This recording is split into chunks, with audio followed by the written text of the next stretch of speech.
Alors on va démarrer la paracha, donc on va démarrer le shur sur la paracha Témor. C'est marqué dans la paracha, donc on est Perek Kav Gimel, donc 23e chapitre, Pasuk Yud, Pasuk Tet. Vaïdaber Hashem el Moshe les morts.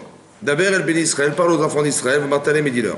Kitavou à la Haaretz, donc Kitavou la résidence, lorsque vous arriverez en Israël, dans la terre d'Israël, Asher Ani Noten Lachem, que je vous donne, Upsartem et Ketzira, et vous allez cueillir Ketzira. Donc c'est votre cueillette. Vevetem et Omer. Et vous apporterez le homer. Donc le homer, c'est une mesure d'orge, de farine d'orge qu'on devait apporter au Beth Amikdash. Reshit Ketzirechem, qui est les prémices de vos récoltes. Alors, vous pensez bien que, en général, les récoltes, on les cueille pas après Pessah. On verra ça après Pessah. Donc c'est les prémices, c'est vraiment des premières récoltes, les premières pousses qui ont poussé, ouais, les premières pousses qui ont poussé, qu'on pouvait cultiver, notamment l'orge qui pousse vite. Oui, ces premières récoltes, on devait les apporter au Beth Amikdash. Et vous les apporterez, vous les cueillerez, vous les apporterez au Kohen. Vénif et Aromer. Donc il va faire la tiloufa, c'est-à-dire qu'il va secouer votre offrande. L'ifne Hashem devant Hashem, l'irtsonchem, donc l'irtsonchem pour votre accord, mimachorot à Shabbat, le lendemain du Shabbat, yafinu à Kohen. Ve'asitem beyom manifechem, et Omer à Kives ben Shelato, donc ensuite vous apporterez un agneau, ben Shelato, les hola, etc. Ok.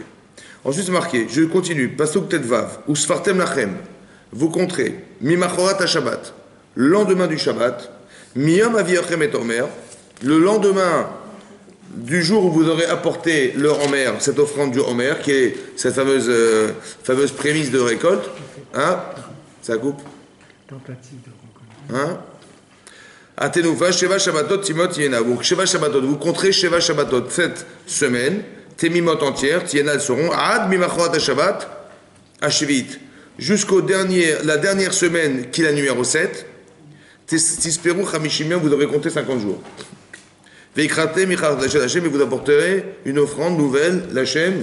D'accord, donc on va compter le lendemain on demande le Shabbat, c'est marqué le lendemain du Shabbat, vous compterez le Homer. Vous apporterez ce Homer et vous compterez. Jusqu'à quand? Jusque 49 jours. Et le dernier jour, le lendemain du dernier Shabbat, de la dernière semaine, alors là, on fera un Shavuot, ce sera Shavuot. Ça va, c'est clair? Bon, maintenant, il faut savoir que c'est marqué le lendemain de Shabbat. C'est quoi ce jour, le lendemain du Shabbat? Hein? C'est dimanche. Alors Rashi explique ici, regardez mes de Shabbat, donc je suis page 724. Donc le dernier verset de Rashi, de gauche, le verset de gauche, Pasuk Tetvav, Mimara Shabbat, Mimachorat Yom Tov. Rashi explique que c'est pas Shabbat, ouais, c'est Yom Tov. C'est quel jour de Yom Tov? C'est Pessah. Le lendemain de Pessah. Pourquoi la Torah, pour dire que c'était Pessah, elle a dit que c'était Shabbat? Bizarrement, ça va? Les Zdukim, on voit la Gemara dans Menachot, a dit que les gens qui n'acceptaient pas la Torah orale, ils disaient que c'était Shabbat. Ça va? Donc le lendemain de Shabbat, c'est quand? C'est dimanche. Donc le dimanche qui allait suivre la fête de Pessah, il fallait amener le Korban du Homer. Et les Chachamim disaient non, c'est pas Shabbat, c'est dimanche. C'est pas dimanche, c'est le lendemain de Pessah. On a appelé Shabbat Pessah. Pourquoi on l'a appelé Pessah? Bizarrement. On devait apporter le Homer. Donc on a une mitzvah de compter le temps, à partir de quand? De compter les jours qui nous séparent de Pessah à Shavuot à partir du lendemain de Pessah. Donc Pessah, ça tombe quelle date? Le 15 Nissan. À partir du 16, on a porté le Homer. Ce Homer, il permettait de consommer les récoltes. Ça veut dire que tant que je n'avais pas apporté le Homer, on n'avait pas le droit de manger les récoltes qui se trouvaient sur les champs. Il fallait l'apporter à Jérusalem. Ouais, on va apporter une partie de Homer. Le Homer, c'est une certaine mesure. Ouais, c'est un dixième de FA, c'est environ un dixième de 24 kg 500, de 24 kg 800, on va dire. Ouais, ça veut dire 2 kg 5. Il fallait apporter 2 kg 5 d'orge. Voilà. Le lendemain de Pessah. C'est quoi cette mitzvah de Homer? Ouais. C'est quoi ce compte du Homer? Intéressant de réfléchir, ouais, qu'il fallait compter à partir du lendemain. C'est quoi cette histoire de compte? Oui, on va se séparer du Pessah. Oui, on va séparer ce jour de Pessah avec le jour du Matan Torah, que le jour, pas le Matan Torah en fait. Le 6 Sivan qui correspond à quoi? Ça correspond à quoi le 6 Sivan? C'est Shavuot. C'est vrai, c'est Shavuot, mais ça correspond à quoi dans l'histoire? Hein? Le don de la Torah? Ouais. Est-ce qu'on a reçu la Torah le 6 Sivan? Qu'est-ce qu'on a fait le 6 Sivan? Hein? Vous vous rappelez ou pas? En fait, on a dit, on a accepté la Torah le 6 Sivan. On n'a pas reçu la Torah. On a accepté la Torah. Et quand est-ce qu'on l'a reçue? Quand est-ce qu'on a reçu la Torah? Hein? Ben, le lendemain qu'on ait dit Naase Venishma, on acceptera la Torah et on l'accomplira, on la comprendra. Le lendemain, le 7 Sivan, il est monté, Moshe Rabbeinu, sur le mont Sinaï. Il est resté combien de jours là-haut? 40 jours. Donc si vous comptez 40 jours après le 7 Sivan, ça fait le 17 Tammuz. Le 17 Tammuz, il est descendu du mont Sinaï. Et là, normalement, on aurait dû recevoir la Torah. Ça va? Or, on a fait le Vaudor, ce jour-là. Et on a fait le Vaudor, donc qu'est-ce qu'a fait Moshe? Donc il a brisé l'étape de la loi. Ça va? Donc on n'a pas pu finalement recevoir la Torah ce jour-là. Donc le jour où le jour de Shavuot, c'est quoi le jour de Shavuot? C'est le jour où on a dit Naase Venishma, c'est-à-dire qu'on a accepté la Torah. Le lendemain, Moshe est monté sur le mont Sinaï. Il est resté 40 jours. Et le lendemain de ces 40 jours, donc le 40e jour qui est le 17 Tammuz, c'est là qu'il est descendu. Et le jour où on aurait dû recevoir la Torah, c'est devenu un jour tragique où on a dû briser l'étape de la loi. Oui. Et donc on n'a pas reçu la Torah. Qu'est-ce qu'a fait Moshe? Le lendemain, il est remonté. Il est resté 40 jours pour que Hachem accepte de nous pardonner de notre faute du Vaudor. Et 40 jours pour qu'on puisse recevoir les deuxièmes étapes de la loi. Au final, on a reçu quand l'étape de la loi?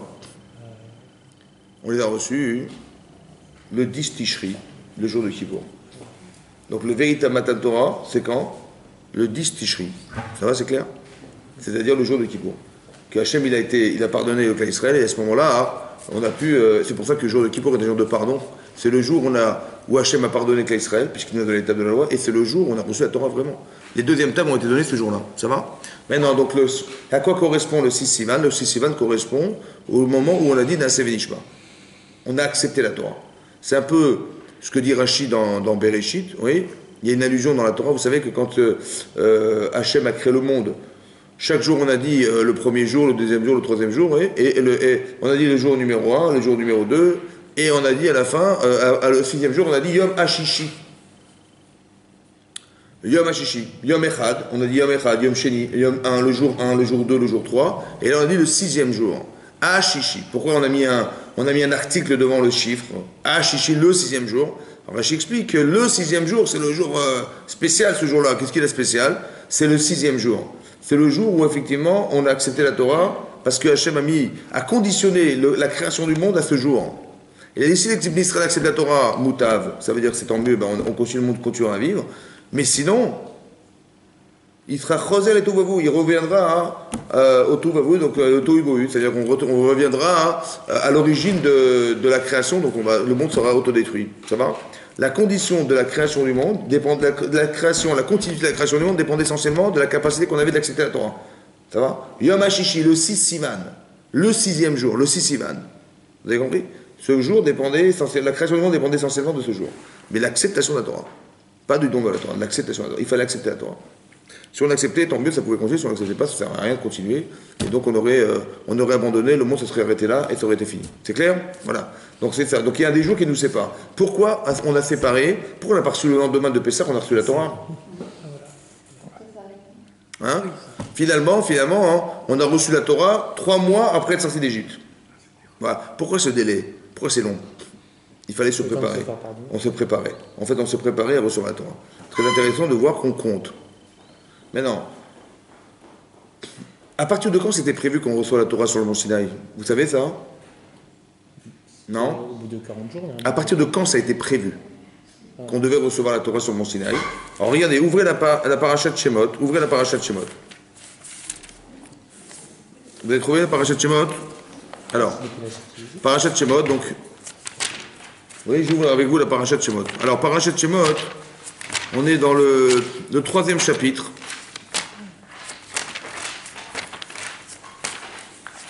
De la paracha de Shemot. Au moment où Hachem se révèle à Moshe Rabbeinu. Vous vous rappelez de ce passage?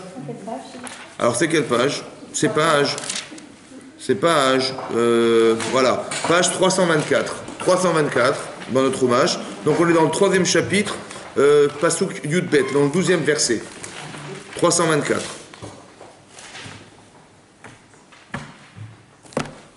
En vérité, je vais peut-être reprendre un petit peu avant. Oui, c'est marqué comme ça.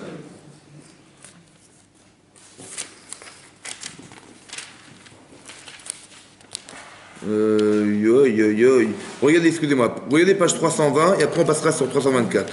Page 320. Ça va? Vous avez trouvé? Page 320. C'est marqué Pasuk Kaf Gimel, le 23e verset. Vayi Bayamim Arabi Mahem, après de nombreux jours, Vayamot Melech Mitzraim. Donc, est mort le roi d'Égypte. Ça va? Vayanchou Bnei Israël Mina Avoda. Il se lamentait, il gémissait les Bnei Israël à cause du travail. Donc, Paro est mort, on va pour l'enterrer, et on voit que les Bnei Israël étaient en train de gémir. Oui, Israël Mina Avoda du travail. Et donc ils ont profité du moment où ils étaient libres de pouvoir crier vers Hachem. Vata'al Shavatam Elokim. Et donc les cris sont montés vers Dieu. Mina Avoda du travail. Vaishma Elokim et Naakatam. Il a entendu Hachem, leur cri. Vaiskor Elokim et Berito. Il s'est souvenu Hachem de son alliance avec Avraham, Yitzhak et Yaakov. Vayar Elokim et Ben Israël Vaïda Elokim. Et a vu Hachem et a su Hachem. Ou Moshe Yaroé et son Rotno. Et alors que Moshe Rabbeinu était en train de faire paître le menu bétail de son beau-père Yitro. Cohen Midian, qui était prêtre de Midian. Veyin Ag et Tatson Achar Midbar. Il a dirigé le menu bétail vers le désert. Vayavo El Ara Elokim. Il est arrivé à la montagne de Dieu, Choreva, qui était Chorev. C'est quoi cette montagne de Dieu? Hein? Le mont Sinaï. Donc imaginez-vous Moshe Rabbeinu qui se promène avec son menu bétail dans le désert, il est arrivé sur le mont Sinaï. Incroyable, coïncidence incroyable. Ok, on passe à la page 324. Vous voyez, 324, je saute. Pasuk Yudbet, le 12e verset. Vayomer, il a dit Hachem, Ki yeh imach, je serai avec toi. Vezelechaot, je serai avec toi, Rach explique que tu réussiras ta mission. Je serai avec toi, tu réussiras. Et ce sera le signe. Ta réussite, c'est un signe. Qui anochi chez l'articha que je t'ai envoyé. Parce que quand on tombe chez Paro, normalement, tu n'as pas beaucoup de chance de t'en sortir. Mais là, tu vas réussir. C'est ça le signe de ta réussite. Que je serai avec toi. Beotziachet Aram Misraim, ouais, que tu sortiras, le peuple d'Égypte, Veta'avdun, et que vous servirez et Elohim, Dieu, à la haraser sur cette montagne. Tu vois? Vous allez sortir d'Égypte, oui, et vous allez servir Hachem sur cette montagne. Ça veut dire que vous allez recevoir la Torah sur la montagne. Donc c'était quoi le but de la sortie d'Égypte? De recevoir la Torah. C'était le but unique. Le but de la sortie d'Égypte, c'était que vous alliez servir Hachem sur la montagne, c'est-à-dire que vous receviez la Torah. Il n'y a aucun autre intérêt pour Hachem de nous sortir d'Égypte que de recevoir la Torah sur la montagne. Donc c'était dit depuis le départ dans Parashat Shemot, où là Hachem avait prévu à Moshe, en lui disant à Moshe Rabbeinu, vous allez sortir d'Égypte, et le but initial, le but essentiel, c'était d'arriver au matin de Torah un jour. C'était ça le but, de sortir d'Égypte. Donc les jours qui nous séparent, finalement, c'est quoi? C'est d'atteindre un but. Lequel? Celui d'atteindre le jour où on dira Naaseh Venishma. On s'y prépare. Combien de jours ça va prendre? 49 jours. Ces 49 jours-là sont des jours de préparation pour qu'on puisse accepter la Torah. C'est incroyable. C'est clair? C'est pas évident d'accepter la Torah. Je vais vous expliquer après pourquoi. Ça va? Mais c'est le but. Le but à atteindre dorénavant, vous avez compris, que ces jours qui nous séparent de Pessah à Shavuot, c'est d'arriver à dire oui. C'est pas évident. Alors il faut réfléchir, qu'est-ce qui nous fait dire non? C'est ça le travail. Le travail de cette période, c'est d'à dire oui. Mais on passe de quelle période? Une période d'assujettissement du clan d'Israël. On sort d'Égypte. Et ensuite, après être sorti d'Égypte, on devait apporter le Corban Dieu en mer. Et ensuite, on devait attendre 49 jours, on comptait les jours, pour arriver à ce jour où on va à dire Naaseh Venishma, on va accepter la Torah pour qu'on puisse se fêter ce jour. Ça va, c'est clair? C'est ça le tien. Alors, ce qui m'intéresse, c'est de comprendre c'est quoi. Alors, les Chachamim d'expliquer. C'est quoi Pessah? C'est quoi? Ouais, parce que la question est posée. On va amener leur en mer le lendemain de Pessah. Pourquoi on n'a pas fait que leur en mer, on doit porter le premier jour de Pessah? Oui, le Chinour demande, le Sefer Chinour, c'est un Sefer, il dit pourquoi on devait apporter ce Corban Dieu en mer, ce sacrifice, cette offrande, le lendemain de Pessah et pas le jour de Pessah. Voilà, on sort d'Égypte, et on apporte le en mer, voilà, qui est récit qui est pour montrer l'attachement qu'on a à Hachem. C'est quoi le en mer finalement? C'est quoi le en mer? Alors il faut comprendre ce que c'est. Le en mer, c'est quoi? C'est ma Ketzira, c'est ce que j'ai cueilli, les premières cueillettes. Normalement, je suis très fier de mon travail. Normalement, qu'est-ce que je fais avec cette cueillette? Normalement, je me l'approprie. C'est le produit de tous ces mois de travail, que j'ai dû cultiver, labourer, etc. Et donc, je suis satisfait et très heureux d'avoir vu que voilà mes premières cueillettes, donc je me les conserve, je les garde, c'est évidemment ça. On dit non, tu les donnes à Hachem. C'est pour dire quoi, à votre avis? Pourquoi il faut absolument donner ses premières récoltes à Hachem? Comme une offrande. Pourquoi faire? Pourquoi les premières récoltes, on les donne? Pour prouver notre amour, notre attachement et notre dévouement à Hachem. Mais pourquoi les premières récoltes? Parce que les premières On y tient, on y tient. Mais on y tient. Mais qu'est-ce que ça révèle quelque part? Pourquoi je lui donne? Hachem a dit non, bien sûr, Hachem, tu les gardes et puis les prochaines, tu me les donneras. Mais pourquoi les premières, on lui donne? L'abnégation de soi, La soumission. Ouais, la soumission, mais ça veut dire que peut-être comme ça. En vérité, le produit de tout ça, c'est quoi? Moi, j'aurais pu croire, vous savez, regardez la différence, c'est fondamental, la différence entre l'Égypte, on est des Hébreux en Égypte. On subit en Égypte. C'est marqué dans la paracha de Shemot au début, vous avez vu, que quand Paro a vu qu'on se multipliait, qu'est-ce qu'il a dit? Il a eu peur, Paro. Quand il a vu qu'on se multipliait en Égypte, alors qu'on était en train de s'assimiler, hein, il a dit à Banitra Kemalo, venez, on va s'ingénuer contre ce peuple. Pen Irbe, Vechen Yifrotz. Pen Irbe, le Pen Irbe, de peur qu'il se multiplie, ouais, et qu'il se fructifie. Qu'est-ce qu'il a répondu à Hachem? Ken Irbe, Vechen Yifrotz. Oui, il se multipliera, et oui, il va se fructifier. Et bien, il y a coup de sous. Ils étaient dégoûtés, les Égyptiens, devant les Israël, parce que plus ils les massacraient, plus ils se multipliaient. Vous comprenez rien. Et c'est quoi ce phénomène, là, bizarre? Ils nous tapent dessus, ils veulent nous détruire, et on se multiplie. Plus ils veulent nous détruire, plus on multiplie. C'est bizarre, ça vous semble normal, ça? Hein? la résilience, la résistance. Qu'est-ce que quelqu'un qui vit en Égypte, il est hébreu en Égypte, qu'est-ce qui se passe? Il dit on va tous disparaître. Et plus on imagine qu'on va disparaître, et plus on se multiplie. Qu'est-ce que ça veut dire?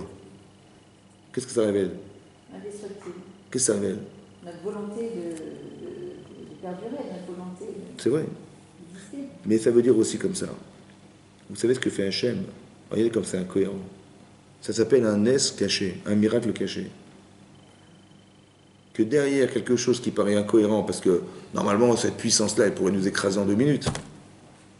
Et paradoxalement, plus ils veulent nous écraser, et plus on se multiplie, ils étaient dégoûtés. Ça veut dire qu'Hachem était toujours avec nous. Ça s'appelle, vous avez compris, quand on est dans une situation comme ça, c'est une situation de Shoah, ça. Vous comprenez, c'est la Shoah, on est à la Shoah. Hein.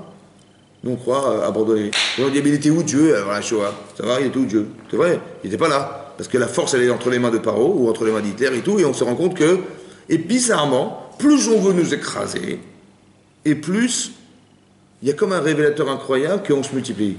Ça va? Hachem, il est toujours resté présent avec nous. Vous comprenez ça? Toujours. Ça veut dire qu'on apprend ici, de ça, que Hachem, il n'a jamais quitté Klal Israël. Alors que paradoxalement, on pourrait croire que oui, parce que tu vois bien manifestement, sur le plan politique, sur le plan économique, on est zéro, on est des esclaves, et voilà, on a l'impression qu'on a été bannis, ouais, et que Hachem nous a complètement abandonnés. En vérité, c'est faux. Comment tu vois? Parce que plus on veut nous accabler, et plus on se multiplie. Bizarrement. C'est pas logique. C'est qu'Hachem, il est là. Mais Hachem, il s'est dévoilé en cachette. Vous comprenez ça? Il se dévoile en cachette. Ça, c'est tout le Sherbut Mitzrayim. Ça veut dire tout l'assujettissement qu'on a vécu en Égypte. Tout à coup, Moshe Rabbeinu arrive, et là, notre phénomène inversé, c'est que là, Dieu se dévoile complètement, là. Il nous fait les plaies d'Égypte, le Dam, Sfardéa, le Nil devient en sang. Là, il y a un spectacle fantastique, un feu d'artifice. Au départ, Hachem, il s'est caché le silence de Dieu, là, carrément. Mais on voit bizarrement que Dieu se cache, on l'a l'impression qu'il n'est pas là. En fait, il est là. Et après, ça s'inverse. Que Dieu, il est complètement là, alors qu'on ne s'y attendait pas. Ça va? Vous savez à quoi compare les Chachamim? Oui.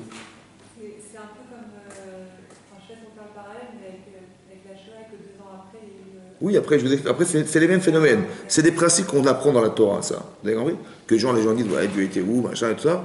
Mais bizarrement, les gens, ils ont survécu. Les gens qui ont survécu à la Shoah, ils vous expliqueront ce qui s'est passé pendant la Shoah pour eux.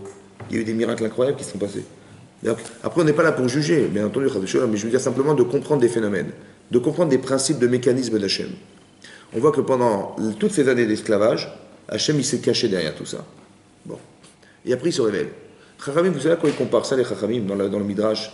Il dit c'est comme la gestation d'un bébé dans le ventre de sa mère. Quand une femme est la grossesse d'une femme, ouais, c'est que l'enfant qu'elle porte en elle, il n'a pas d'identité. Comme les Israël n'avaient pas d'identité en Égypte, mais il va vivre des choses, ouais, il va devoir subir tout ce que sa mère, subir entre guillemets, ça veut dire tout ce que sa mère peut lui apporter, il va l'accepter. Il va respirer pareil, il va vivre pareil, il va manger pareil, il va tout supporter pareil. On est embêté dans cette même perspective, la gestation du Klal Israël en Égypte. Ça veut dire on a l'impression qu'on va disparaître, on n'est rien, on n'a aucune identité, mais on continue à vivre, malgré tout. C'est-à-dire on veut nous accabler, on veut nous écraser, mais on vit quand même, cette gestation-là, nécessaire.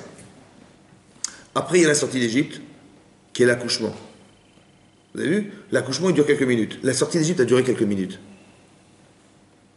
Ça a duré quelques minutes. On est sorti en vitesse. C'était l'accouchement. Et après l'accouchement, on nous dit, cet enfant doit devenir quelqu'un, donc on décide de devenir. C'est là qu'on devient adulte, et c'est là qu'on devient. On nous demande de devenir des adultes après Pessah, c'est-à-dire de sortir d'Égypte, cet accouchement-là, et qui doit nous permettre un jour. Donc on a tout subi en Égypte. On n'a rien choisi en tant qu'esclave. On a subi la volonté d'Hachem. Mais Hachem nous sort d'Égypte, donc on a vu un spectacle fantastique. Et après on nous dit, mais maintenant c'est toi qui vas recevoir la Torah. Ça va? Ce principe-là, il est vrai dans tous les cas. Par exemple, des gens qui font teshuva, ils ont une pêche de folie. Ça va? Ils ont fait de l'Ishmaïa, Dieu les porte à fond, et ils ont plié de ça. Et après quelques années, ils viennent me voir, ils me disent, mais vous savez, hein, c'est pas comme avant. Vous savez, avant, j'avais la pêche de folie, j'allais à la file tous les jours et tout, et puis là, c'est un peu plus dur, ça c'est mousse, et j'ai un peu de mal. C'est pas comme avant, franchement, c'est pas comme avant. Ça va? Je lui dis, mais c'est normal. Parce que c'est exactement la sortie d'Égypte. On t'a fait des miracles fantastiques. Et après, on te dit, mais maintenant, les 49 jours qui te séparent de Pessah Shavuot, on dit, vas-y, débrouille-toi. Il faut que toi, tu arrives à recevoir la Torah. Vous avez compris la différence? C'est-à-dire qu'on t'a boosté, on t'a aidé. Mais n'aie pas peur de ne pas retrouver ce que tu étais, parce que c'était pas toi, c'était Hachem.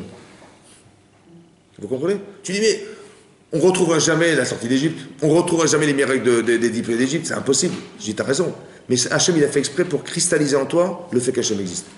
Tu l'as compris, ça? Tu as compris? Tu as une pêche de fou, Chazak. Maintenant, tu garde-le en toi, ça. Mais évidemment, ça va s'émousser. Parce que quand tu vas dans le désert, ça ne sera jamais pareil. Quand tu vas devoir accepter la Torah, ça sera toi. Dorénavant, ça sera toi. C'est pas le même travail. Donc Hachem, il t'aide au départ. Mais sache que Hachem, après, il te lâche. C'est comme tes enfants au départ. Tu veux l'apprendre à faire du vélo. Tu lui tiens la selle et tu lui tiens la main. Et dis, vas-y, je suis là. Je t'inquiète pas, je suis là. Mais t'espères pas que tu vas le tenir toute ta vie avec son vélo. Faire le Tour de France comme ça, tu vas t'amuser. Tu espères qu'un jour, il va être libre. Il va se libérer de toi. Et il va être indépendant. Il va se sortir de cette dépendance. Oui ou non? Mais c'est pareil. Hachem, il te fait des miracles fantastiques. Il te sauve en Égypte, carrément. Ça veut dire que tu croyais que tu allais disparaître. Hachem, il est là avec toi. En cachette. Il est là avec toi. Il t'a jamais lâché. Et après, il t'a montré des miracles extraordinaires. C'est un peu comme la grossesse d'une femme. C'est pareil. Ça veut dire que la gestation d'un bébé, c'est des miracles incroyables. Et un jour, on va sortir d'Égypte. Un jour, tu vas accoucher. Tu vas accoucher. Et cet accouchement, il te permet d'être libre. Ça veut dire qu'il y avait deux choses à comprendre. Je pense qu'il y avait deux choses à comprendre. Un, il y a une chose à comprendre, c'est que il y a un taux de... on a la capacité d'exister dans le ventre de sa mère, ça va, mais sans avoir le choix d'exister. Comme en Égypte. Vous avez compris? On était des Hébreux, mais on a tout subi. On n'a rien choisi. On est en train de subir. Mais ça a été volontaire, ça a été organisé par Hachem. Parce que la liberté qu'on atteint quand on sort d'Égypte, c'est la liberté de celui qui était emprisonné dans ton corps. Tu n'es plus prisonnier de ta mère. Tu n'es plus prisonnier de ta mère. Tu n'es plus prisonnier de l'Égypte. Tu peux sortir d'Égypte. Tu peux sortir du ventre de ta mère. Maintenant, tu dois atteindre une autre forme de liberté. Pas celle d'être assujetti à quelqu'un d'autre, mais d'être capable d'être libre par toi-même. Faire le choix de... Vous comprenez la différence? Maintenant, ce choix de, c'est quoi? C'est pas le choix d'être libre en vérité, au fond, moralement. C'est d'atteindre la véritable liberté, qui est celle d'atteindre la Torah. Le problème, c'est que j'ai du mal à l'atteindre, cette Torah. Parce que j'ai tellement de paramètres qui me polluent ma vie. J'ai tellement des midotes qui ne sont pas terribles. Ça va? Je n'ai pas forcément des vertus ou des qualités humaines qui me permettent d'accéder à la Torah. Donc des fois, je dis oui, mais bon, j'hésite. En fait, parce qu'en fait, l'hésitation qui est exprimée par la personne en rapport à la Torah, c'est la problématique que nous avons à l'intérieur qui nous empêche d'atteindre la Torah. C'est marqué dans Pirkei Avot. Imen derech eretz. S'il n'y a pas de savoir-vivre, il n'y a pas de Torah. Ça veut dire quoi? Ça veut dire que si tu n'as pas un petit peu de finesse, la Torah, tu ne la comprendras jamais. Imen derech eretz, en Torah. La Torah, c'est un plus. Mais il faut que tu aies déjà des qualités humaines pour atteindre la Torah. Donc, vous comprenez? Imen derech eretz, en Torah.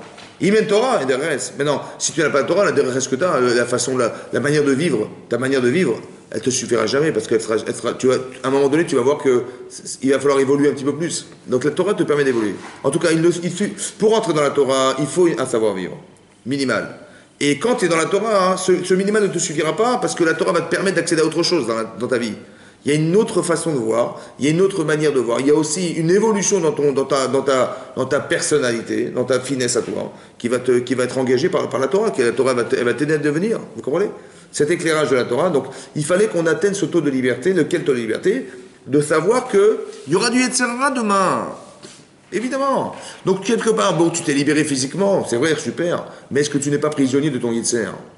Tu n'es pas prisonnier de toi, finalement. C'est ça le problème. La Torah est une Torah de Tavlin. La Torah, c'est un remède à ce problème, du Yetzer. Donc, si tu étudies la Torah, tu auras des solutions. Et c'est des leçons. Et plus tu étudies la Torah, et plus tu comprends, et plus tu t'affines, et plus tu as des solutions, tu as un éclairage. Et plus tu sentiras où il y a des problèmes, où il n'y en a pas, où tu es engagé, où tu ne l'es pas. Vous comprenez? Cette forme de liberté, c'est comme c'est marqué dans le Pirkei Avot, oui. Il est marqué qu'Hachem, il a dit à Moshe que les tables étaient charout à la louchot, elles étaient gravées en hébreu sur les tables.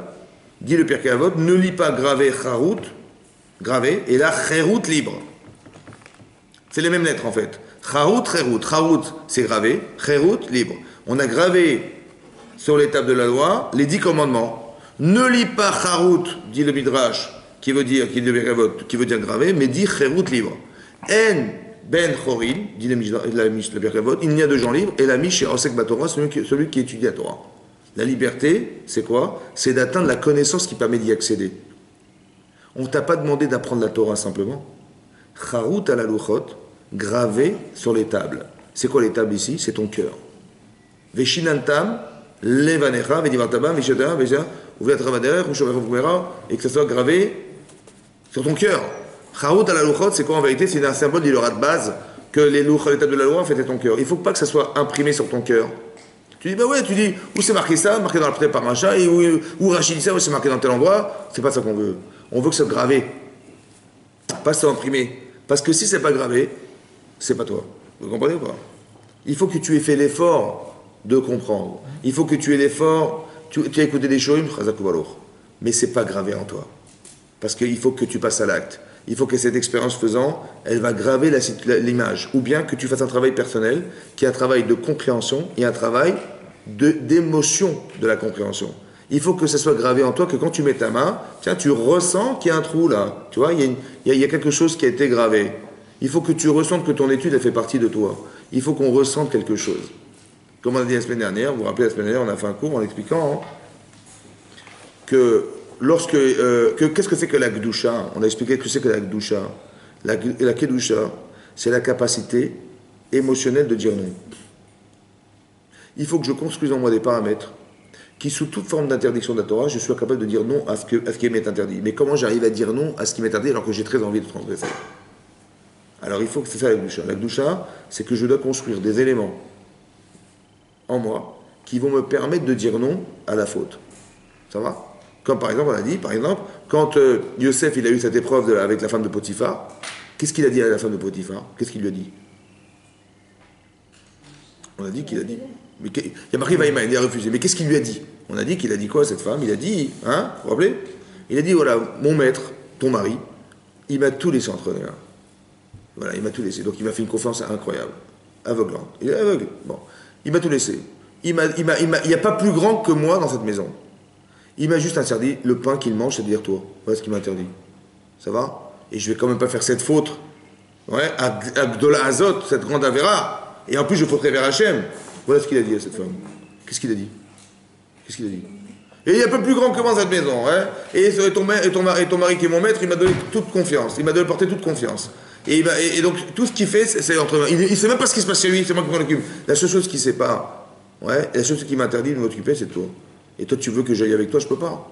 Ça va? Cette grande faute, je ne peux pas C'est quoi la grande faute? C'est quoi la grande faute?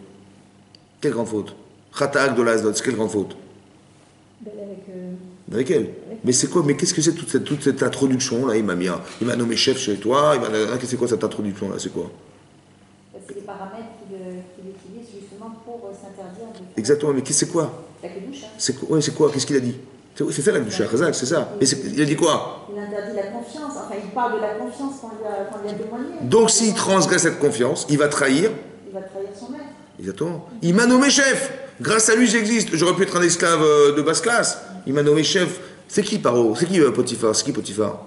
C'est le ministre de Pharaon. Je ne sais pas si vous vous rendez compte. Il est ministre des bouchers là-bas. Ça va? Donc c'est un ministre. C'est un ministre. Donc il est esclave chez les ministres de Paro. Il a un prestige. Je ne vais pas perdre ce prestige. Qu'est-ce qu'il est en train de dire? Il est en train d'expliquer. Il faut pas que je sois malhonnête. Ça va? Et je ne veux pas être. Je suis que reconnaissant de ce qu'il m'a donné. la reconnaissance qu'il lui doit, il ne veut pas la trahir. Comment on veut dire, le fait qu'il lui a fait tellement de bienfaits, cet homme, il a tellement haut placé, cette reconnaissance est tellement forte que je ne peux pas trahir ça. Le pire, c'est d'aller prendre sa femme, c'est impossible, donc je ne peux pas, c'est ça la faute. Mais qu'est-ce qu'il a fait? C'est ça la Gdusha. La Gdusha, c'est l'honnêteté. La Gdusha, c'est de reconnaître le bien qu'on nous fait. C'est ça la Gdusha. Mais c'est ça qui l'empêche de fauter, n'est-ce pas? Oui, vous comprenez quoi? C'est ça qu'on doit construire dans sa vie. C'est ça qu'il a dit. Et indépendamment de ça, donc ça c'est le rapport horizontal avec les gens. Donc je dois être honnête, je dois reconnaître le bien qu'on me fait, ce sont des valeurs, et pas croire que tout est à mon service, et que ben, si j'ai réussi à être le meilleur, ben, c'est normal parce que je suis le meilleur. C'est tout, ça va? Voilà ce qu'il aurait pu penser. Cette réflexion est fausse. Elle est fausse, vous savez pourquoi elle est fausse? Parce que rappelle-toi l'Égypte. Qui t'étais en Égypte? T'étais zéro, ça va? Qui c'est qui t'a sorti? C'est Hachem. Tu as apporté le Homer. C'est quoi le Homer? Le Homer, c'est les prémices de tes terres. Tu sais ce que tu aurais pu croire quand tu étais en Égypte, quand tu étais dans le désert, mais tu as tout subi, hein. On t'a tout donné, comme un enfant. Donc quand on était dans le désert, on a reçu la manne, on a reçu tout ça, on a tout subi. En Égypte, on a tout subi. On a toujours subi, en fait. Vous comprenez quoi? J'aurais pu penser que quand on va rentrer en Israël, on va dire, bah, c'est fini maintenant, tu dois te débrouiller. Donc Dieu ne va plus t'aider. En vérité, c'est faux. Pourquoi c'est faux? Parce qu'il y a un Midrash Rabbah qui dit un truc incroyable, il dit comme ça. Il y a deux Midrashim en fait. Un de Rabbi Yana et un de Rabbi Lévi. Il disait comme ça. Quelqu'un, hein, il fait des efforts pour acheter de la viande. Il va acheter le boucher, on sait que c'est compliqué de préparer la nourriture, il va cuire sa viande, donc à la fin il va avoir sa viande cuite, et donc après tous les efforts qu'il a fait de préparation, de cuisine, de recettes, etc., et de cuire sa viande, voilà, il a fait des efforts. Il dit, mais quand le type il dort la nuit, qu'est-ce qu'il fait Hachem? Eh bien Hachem, il déplace les vents déplacent les nuages eh ben, ils viennent, ils arrosent tes terres, ils font pousser ta terre, ouais, ils la font grandir, etc., etc. Oui, d'accord? Et tout ça pendant que tu dors. Au final, tout le produit de ce que tu fais, toi tu travailles, mais en vérité, si Hachem n'était pas là, il n'avait pas déplacé le vent, il n'avait pas permis de pleuvoir, il n'avait pas permis à ce que l'herbe pousse, tes vaches ils n'auraient rien mangé du tout. Donc le produit de ce que tu as, il vient d'où? Toi tu dors, quand tu dors, qu'est-ce qui se passe ici? Toute la vie elle tourne, Hachem il est derrière ou pas? Mais tu ne vois pas ça. Toi tu peux croire que tous les efforts que tu as fait, c'est le produit de ton travail. Mais tout ce que tu as pu réaliser au final, c'est quoi? C'est que tu n'as fait que réaliser ce qu'Hachem avait déplacé au départ. Vous comprenez ou pas? Comme ça, c'est un midrash. Il y a un autre midrash qui dit, on Rabbi Lévi, qui dit que l'homme, qu'est-ce qu'il fait? Il laboure. Il laboure sa terre. Il va semer. Il va bêcher. Il va récolter. Il va laisser sécher son grain. Il va l'engranger. Après, il va le concasser, dash. Mais après, comment il va faire pour retirer le son du grain? Comment il va faire retirer le son du grain? Il faut le vanner. Ben, il faut qu'il y ait du vent. Hachem, il dit, ben, moi, j'amènerai le vent. Tu vois, si j'amène pas le vent, comment tu vas faire? Il dit, t'as raison. Alors Hachem, il a amené le vent. Après, il dit, bon, mais comment je te dois? Il dit, amène-moi le Homer pour payer le vent. D'ailleurs, oui. Mais en vérité, c'est vrai que tu as labouré, c'est vrai que tu as semé, c'est vrai que tu as bêché, c'est vrai que tu as engrangé, c'est vrai que tu as fait tout ça. Mais c'était grâce à qui, en fait? En vérité, Hachem, il dit, paye-moi que le vent. Mais en vérité, comment je lui dois? Mais je lui dois tout. Vous avez compris, hein? Le piège, en fait, c'est de croire que tout ce que j'ai fait, ça vient de moi. Parce que c'est moi qui ai labouré, c'est moi qui... Mais qu'est-ce que tu as fait en fait? Tu as dû déplacer des éléments présents. Mais qui c'est qui a créé tous les éléments? Tu peux mettre des graines dans ta terre. Tu peux labourer la terre, tu peux mettre des graines. Qui dit que ça va pousser? Si c'est pas l'énergie qu'Hachem il a mis dans la terre, ça va? Vous avez compris ça? Ça veut dire qu'on doit comprendre depuis le départ que quand on amène le réchit, leur mère, c'est d'expliquer que sache que tout ce que tu fais ne vient que d'Hachem. Toi, tu crois artificiellement que tu fais des choses, et tu fais quoi? Quand tu es en Égypte, comment ça s'est passé? Qu'est-ce que ça fait? Rien. Quand tu es sorti d'Égypte, qui c'est qui est sorti d'Égypte? Hachem. Et au dernier vers, c'est Hachem. Mais ça restera toujours Hachem. Seulement artificiellement, tu crois que c'est toi. Mais c'était Hachem. Alors je te demande juste une chose. Pas grand-chose. Amène-moi le Homer. Pourquoi faire? Pour dire que tu continues à penser que c'était moi, parce qu'il faut qu'on crée des liens tous les deux. Parce que le problème, il est que quand tu vas croire que c'est toi, finalement, je serai où moi, Hachem? Nulle part. Alors j'aurais fait tout ça pour rien, c'est dommage. Tout ce que j'ai fait, j'ai déplacé les vents, mais c'est énorme ce qu'il a fait. J'ai déplacé les vents, j'ai fait monter les nuages, j'ai abreuvé tes terres avec de la pluie, j'ai fait pousser les herbes, et j'ai fait tout ça pour toi. Toute l'énergie, la terre, tout ce que j'ai fait pour toi, c'est moi qui l'ai fait pour toi.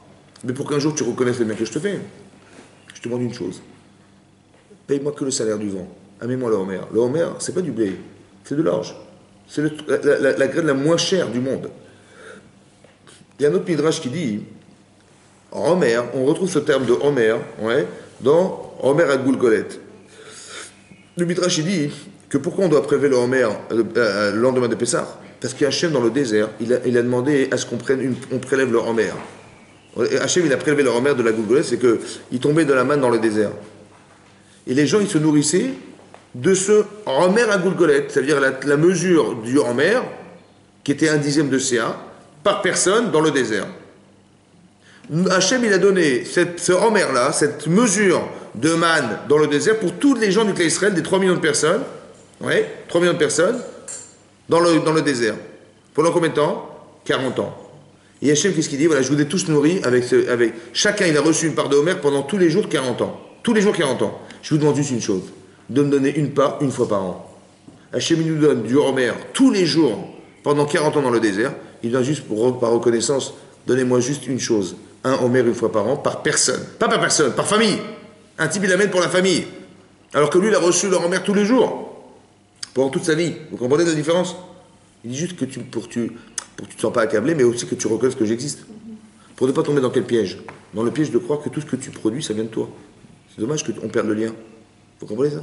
Donc le homer, c'est une manière de reconnaître qu'Hachem existe. C'est juste un par famille alors, parce que tous ceux de la famille sont considérés. Parce que pour permettre de manger dans le champ tout ce que je vais récolter, il faut que j'amène d'abord les prémices de mes récoltes à Hachem. C'est quoi? C'est 2,50 kg de graines d'orge que je mets en farine et je donne au Kohen. Et après, il va faire la tenoufa. Et Rachid dit, c'est quoi la tenoufa? Pour il secouait, il montait, descendait à droite, à gauche. Parce qu'il voulait que les mauvais vents, ils s'en aillent. Et les mauvaises pluies rosées, elles s'en aillent. C'est ça la tenoufa. Vous comprenez? Donc c'est une prière qui fait. Donc Hachem, il lui accorde ce droit de pouvoir lui donner les bonnes pluies et les bonnes rosées. Non, mais c'est pas ça ma question. Oui. Vous avez dit que c'est un membre de la famille qui emmène le homer pour toute la famille. Oui. Mais tous les membres de la famille, ils ont bénéficié de tous les jours de la génération. C'est ça que je vous explique. C'est ça qu'Hachem, regardez le chesed d'Hachem. Il dit pas, amenez-moi tout ça à Homer. Il dit non, un seul par famille, ça me suffit. On a besoin de reconnaître que ça vient d'Hachem, que c'est pas de tous les membres de la famille, on aurait besoin. J'ai compris. Mais indépendamment, c'est vrai. Mais c'est pour dire que, regardez ce qu'Hachem il exige. C'est vrai. Mais les gens qui vont, grâce à ça, on leur interdit de consommer toute la famille, de manger de la terre, tant qu'on n'a pas ramené. Donc, quand on va amener un verre, ils vont pouvoir dire, voilà, on pourra profiter. Donc, ils sont indirectement liés à ce homer, parce qu'ils ne pourront pas manger. Ça s'appelle du khadash. On n'a pas le droit de manger les récoltes, donc on n'a pas ramené ce korban. Mais quelque part, on voulait nous dire que, regardez l'exigence qu'il a à Hachem, il ne demande rien en fait. Juste une reconnaissance, pour créer un lien. Vous avez compris? Ce lien, il est établi, alors on peut maintenant accepter la Torah. Parce qu'il fallait au départ établir un lien avec Hachem pour accepter la Torah d'Hachem. Très important de comprendre ce principe. Oui, que dans ma vie, je vais essayer de faire en sorte, dans cette période de Pessah, entre Pessah et Shavuot, de travailler sur quoi? Sur le fait de purifier ma personne. Ça veut dire quoi? Éliminer tout ce qui m'empêche d'atteindre la Torah pour arriver à ce jour du matin de Torah. C'est ça, compter les jours. Yamim, 50 jours. C'est quoi 50 jours? C'est d'essayer de réfléchir comment je vais remplir ma journée tous les jours jusqu'à Shavuot. Remplir mes jours. Comme il y a marqué Avraham Zaken, Baba Yamim. Avraham Zaken est rentré dans les jours. Ça veut dire quoi? Tout ce qu'il faisait, c'était pour Hachem. On va essayer, pendant cette période de l'année, parce qu'on dit que cette période de l'année, c'est une période de din. On nous regarde, on nous juge. Parce qu'il y a une grande kedusha dans ces journées. C'est pour ça que les élèves d'Arabie Kima, ils ont été jugés difficilement, sont disparus, parce qu'on les a regardés avec un regard d'exigence. Cette période est exigeante. Vous avez compris, il y a le mois d'Elul, qui nous permet d'arriver à Rosh Hashanah, et il y a le mois de Nissan Sivan, hier Sivan, qui nous permet d'arriver à Shavuot. Ça va? On fait un travail d'introspection. On fait un travail d'introspection pour arriver à faire Teshuvah à Rosh Hashanah et au Kippour. Et là, on fait un travail d'introspection pour arriver à recevoir la Torah, ce qui n'a rien à voir. Mais cette période-là, il faut remplir ces jours. Ça veut dire que je me dis, voilà, tiens, qu'est-ce que je peux rajouter aujourd'hui comme mitzvah? Qu'est-ce que je peux faire? Comment je peux libérer du temps pour étudier la Torah? Parce que j'ai envie de recevoir la Torah. Vous avez compris? Il y a un travail de recherche, d'essayer de se comprendre et d'éliminer tout ce qui nous pollue dans notre vie et qui nous empêche d'atteindre cette Torah finalement. Vous comprenez? C'est ça le travail de Shavuot. Le travail de Pessah à Shavuot, c'est de compter les jours et les semaines. Compter les jours et les semaines. C'est marqué dans le Pirkei Avot aussi, c'est marqué dans le 3e chapitre qu'on a lu cette semaine, oui, que c'est marqué là-bas que Rabbi Hanina ben Dosa, il a dit comme ça. Mishema Asav, la personne dont les actes, Merubi Mechormato, sont plus importantes que la connaissance qu'il en a, Chormato Bitkeimet. La Chorma, elle va rester. La connaissance. Si j'ai plus d'actes, dit le Perkavot, que de connaissances, la connaissance, elle va rester. Par contre, si j'ai plus de Chorma que de connaissances, que d'actes, là, la Chorma, elle va disparaître. Encore une fois. Si j'ai plus d'actes, je fais plus que ce que je sais, alors la Chorma, elle va rester. Par contre, si j'ai plus de Chorma que d'actes, oui, je connais plus de choses que ce que je vais faire, là, la Chorma, elle va pas rester, elle va disparaître. C'est la répétition, c'est l'entraînement. Alors là-bas, le Rabbeinu Yonah, il pose une question. Alors je recommence. Celui qui a plus de connaissances que d'actes, la connaissance, elle disparaît, elle s'envole. Celui qui a plus d'actes que de connaissances, elle reste. Ça va? Que de connaissances. Il dit, mais c'est pas logique. Parce que comment tu peux avoir plus d'actes que de connaissances des actes? Comment tu peux avoir plus d'actes? Tu fais plus que ce que tu sais, c'est impossible. Tu inventes. Vous comprenez ou pas? Ma'asim, c'est des actes, des mitzvot, des actions. Si tu as plus d'actions que de connaissances, la connaissance que tu as va rester. Elle va pas disparaître. Mais comment elle peut rester? Comment elle peut s'envisager? Parce que comment tu peux faire plus que ce que tu sais? C'est impossible. Par contre, l'inverse, quand tu as beaucoup de connaissances, mais tu fais peu, ben là, tu dis, ben, tant mieux. Au moins, tu vas faire bien. La connaissance que tu as, elle est cristallisée sur des actes. Au moins, tu vas bien la retenir. Tu vas bien... Et c'est l'inverse, ça marque en permanence l'inverse. Je comprends rien. C'est quoi? Qu'est-ce que veut dire ce Perkavot? Comme ça, il demande Rabbeinu Yonah. Rabbeinu Yonah, vous savez que c'est Rabbeinu Yonah, celui qui a écrit le Rabbeinu Yonah de Shaarei Teshuvah. Ouais, Rabbeinu Yonah, il a vécu à l'époque du Rambam. Maïmonide. Il pose la question, mais quel est le sens du Perkavot? Alors il explique comme ça, que Ma'asim, c'est pas les actes. Ma'asim, c'est l'acceptation des actes. Celui qui accepte beaucoup de choses dans sa vie, de faire des mitzvot, la chorma qui se greffera à la connaissance, elle va rester. Mais celui qui a plus de connaissances que d'acceptation des actes, cette chorma, elle va s'envoler. Par exemple, imaginez-vous quelqu'un, il fait médecine. C'est bon? Première année de médecine. Qu'est-ce qu'il fait toute la journée? Il apprend des connaissances. Ouais, pour passer un concours la première année, pour être sélectionné, pour être rentré en école de médecine. Qu'est-ce qu'il fait? Il apprend par cœur des bouquins, par cœur. Mais non. C'est pour faire? Pour passer l'examen. Pas pour être médecin, hein, pour passer l'examen de concours. Donc c'est là tu dis Chormato, Meruba, Memaasav. Sa Chorma, elle est plus importante que ses actes. Parce que l'acte, c'est quoi? C'est finalement passer un examen. Demandez-lui après 3 mois d'examen, après qu'il ait passé l'examen, qu'est-ce qu'il lui reste dans la tête? Pas grand-chose. Il va oublier. Bizarrement, il oublie. Mais quand vous lui dites, tu sais, il faut être médecin, il dit, qu'est-ce qu'il faut savoir? Mais il faut savoir faire un diagnostic, il faut savoir prendre les médicaments, les machins, tous les symptômes et tout. Ah bon? Pour être médecin, il faut faire ça, mais bien sûr. Il a accepté d'être médecin, la connaissance qui s'adapte à son métier, il va la retenir ou il va l'oublier? Il va retenir. C'est ça, Ma'asim, en fait. C'est pas des actes, c'est l'acceptation de j'ai accepté d'être cette personne. Là, j'ai rien accepté du tout, là, je veux juste passer l'examen. Donc je vais apprendre. Tu verras que quand tu n'as pas accepté d'être cette personne, la connaissance qui se greffe à toi n'existe pas. Parce qu'il n'y a rien. Il n'y a qu'un examen. Tu l'oublieras. Vous avez compris ça? Vous avez compris? Par contre, si tu avais un but dans ta vie, tu as accepté la chose. Tu as accepté d'être un médecin, tu as accepté d'être un ingénieur, tu as accepté j'ai accepté d'être il faut bien que je sache quelque chose pour être cette personne. Mais c'est proportionnel à ce que tu as accepté d'être. Vous comprenez ce principe-là? Par exemple, quand vous voyez des enfants qui n'arrivent pas à travailler à l'école, il dit ouais, c'est pas grave, on va lui donner des cours particuliers. Ça va? Comme ça, il va rattraper son temps. Ça sert à rien. C'est pourquoi? Hein? Il en avait pas envie. Parce qu'il n'a pas accepté d'être un étudiant. Parce qu'il n'a pas accepté le rôle de l'école. Parce qu'il n'a pas honte d'accepter. Il n'a pas accepté le professeur. Il croit qu'il est là pour s'amuser. Ça va? En vérité, ça rentre et ça sort. Pourquoi? Parce que cette connaissance, elle ne se greffe. Il n'y a pas de réceptacle à la connaissance. Il n'y a rien. Vous comprenez ou pas? Il n'est pas étudiant. Donc, si tu veux, il n'a pas envie de retenir, ça ne l'intéresse pas. Pourquoi? Parce qu'il n'est pas étudiant. Il faut qu'il accepte son rôle d'étudiant. Il faut qu'il accepte le rôle de l'école. Accepter le rôle de l'école. À partir du moment où tu l'acceptes, mais évidemment, tu as envie d'être l'étudiant. Bien sûr, qu'est-ce qu'il faut être pour l'étudiant? Il faut apprendre des maths, il faut apprendre des mathématiques, il faut apprendre la Gemara, il faut apprendre tout. Voilà, tu es un étudiant, tu es un talmide, tu es un élève. Mais il faut accepter d'être l'élève pour que la connaissance, elle se greffe. Mais tant que tu n'as pas accepté d'être cette personne, Mais on va t'apprendre des trucs, mais tu sais même pas dans quoi ça rentre. Ça se cristallisera jamais, vous avez compris? C'est ça qu'il dit Perkavot, c'est ça qu'il dit Rabbi Noéna. D'où il a tiré ça? Il dit c'est ça qui est marqué Naase Venishma. On traduit en général Naase, ça veut dire nous ferons et. Nous ferons. Mais comment tu peux faire sans comprendre? Qu'est-ce que tu vas faire? Tu vas faire quoi si tu comprends pas? Tu vas faire des bêtises. Donc ça veut dire quoi Naase Venishma? On fera et on comprendra. On fera rien du tout parce que tu sais même pas ce que tu fais. On fera et on comprendra. Tu vas faire bien ou tu vas faire mal? D'abord, il vaut mieux comprendre pour faire d'abord. Oui? Non, en vérité, Naasé, ça ne veut pas dire faire. C'est on acceptera de faire.